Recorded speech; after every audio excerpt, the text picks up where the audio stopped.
Triangle love story എന്നൊക്കെ പറയുന്നത് പോലെ അങ്ങോട്ടും ഇങ്ങോട്ടുമുള്ള ആരോപണങ്ങളും കൊടുക്കൽ വാങ്ങലുകളും ഒക്കെയാണ്. ഇപ്പോൾ കേരള രാഷ്ട്രീയത്തിൽ ഡീൽ ഉണ്ടായിട്ടില്ല എന്നൊരു അഭിപ്രായം ഈ പാനലിലുള്ള ആർക്കുമില്ല എന്ന് ഞാൻ വിചാരിക്കുന്നു. ഇപ്പം സുനിൽ സാർ നേരത്തെ പറഞ്ഞതുപോലെ കോലീബി സഖ്യം എന്ന് കേട്ട് ഒരു 10-25 വർഷത്തിനിടയിൽ കേൾക്കാത്ത അല്ലെങ്കിൽ കേട്ട് വളരാത്ത രാഷ്ട്രീയ വിദ്യാർത്ഥികൾ ആരുമില്ല എന്ന് വിചാരിക്കുന്നു. എന്നിട്ട് എന്താ ഉണ്ടായത്?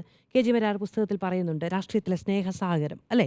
അതിൽ പറയുന്നുണ്ട് കൃത്യമായി പാഴായ പരീക്ഷ. എങ്ങനെയാണ് ഈ പറയുന്ന പോലെ കൂടിയിരുന്ന് ചർച്ചകൾ നടന്നത്. ലീഗ് ഒരിക്കലും ബി.ജെ.പിയുമായി അങ്ങനെ ഒരു ചർച്ച നടക്കുമോ എന്ന ആശങ്കകളുണ്ടായിരുന്നു. പക്ഷേ അത് ഉണ്ടായില്ല. അത് ഉണ്ടായി. അതിന് കെ കരുണാകരൻ നോക്കൂ, കെ കരുണാകരൻ അങ്ങനെ ഒരു സഖ്യത്തിൽ വളരെ നിർണായകമായ ചുവടുവെപ്പെടുത്തു. പക്ഷേ എന്നിട്ട് എന്ത് സംഭവിച്ചു?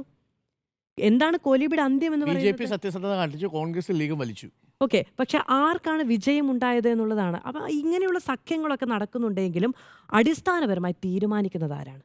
നേതാക്കന്മാർ അങ്ങോട്ടും ഇങ്ങോട്ടും ഇരുന്ന് അണ്ടിപ്പരിപ്പ് കുറച്ച് ചർച്ച നടത്തിയാലൊന്നും ജനം വോട്ട് ചെയ്യില്ല എന്നാണ് നമുക്ക് മനസ്സിലാക്കാൻ കഴിയുന്നത്. നമ്മൾ കേരളത്തിലെ രാഷ്ട്രീയം അത്രത്തോളം കാണുകയും കേൾക്കുകയും വായിക്കുകയും ഒക്കെ ചെയ്യുന്ന ആളുകളാണല്ലോ. അപ്പോൾ ആ നിലയ്ക്കല്ല ജനം വോട്ട് ചെയ്യുന്നത് എന്നത് പ്രധാനപ്പെട്ട ഒരു കാര്യമാണ്. ഇനി പാലക്കാട്ട് ഡീലോ എന്നുള്ളതാണ്. പാലക്കാട് മണ്ഡലത്തെ സംബന്ധിച്ചിടത്തോളം 3 മുന്നണികൾക്കും അതിനിർണായകമായ മണ്ഡലമാണ്.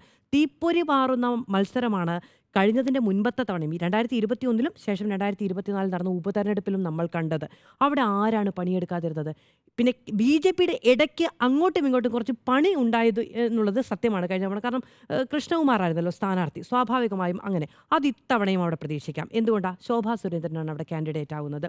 എങ്ങനെയാണ് അവിടുത്തെ സംഘടനാ സംവിധാനം, ബി.ജെ.പിയുടെ അവിടുത്തെ സംഘടനാ സംവിധാനം ശോഭാ സുരേന്ദ്രനെ ഇക്കാലം അത്രയും കൈകാര്യം ചെയ്യുന്നത് എന്നുള്ളത് നമുക്കറിയാവുന്നതാണ്. പക്ഷേ ഇത്തവണ ഒരു പക്ഷേ അങ്ങനെ ഉണ്ടായില്ലെങ്കിൽ ബി.ജെ.പിക്ക് വലിയ തോതിൽ മുന്നോട്ട് പോകാൻ കഴിയുന്ന ഇടം തന്നെയാണ്.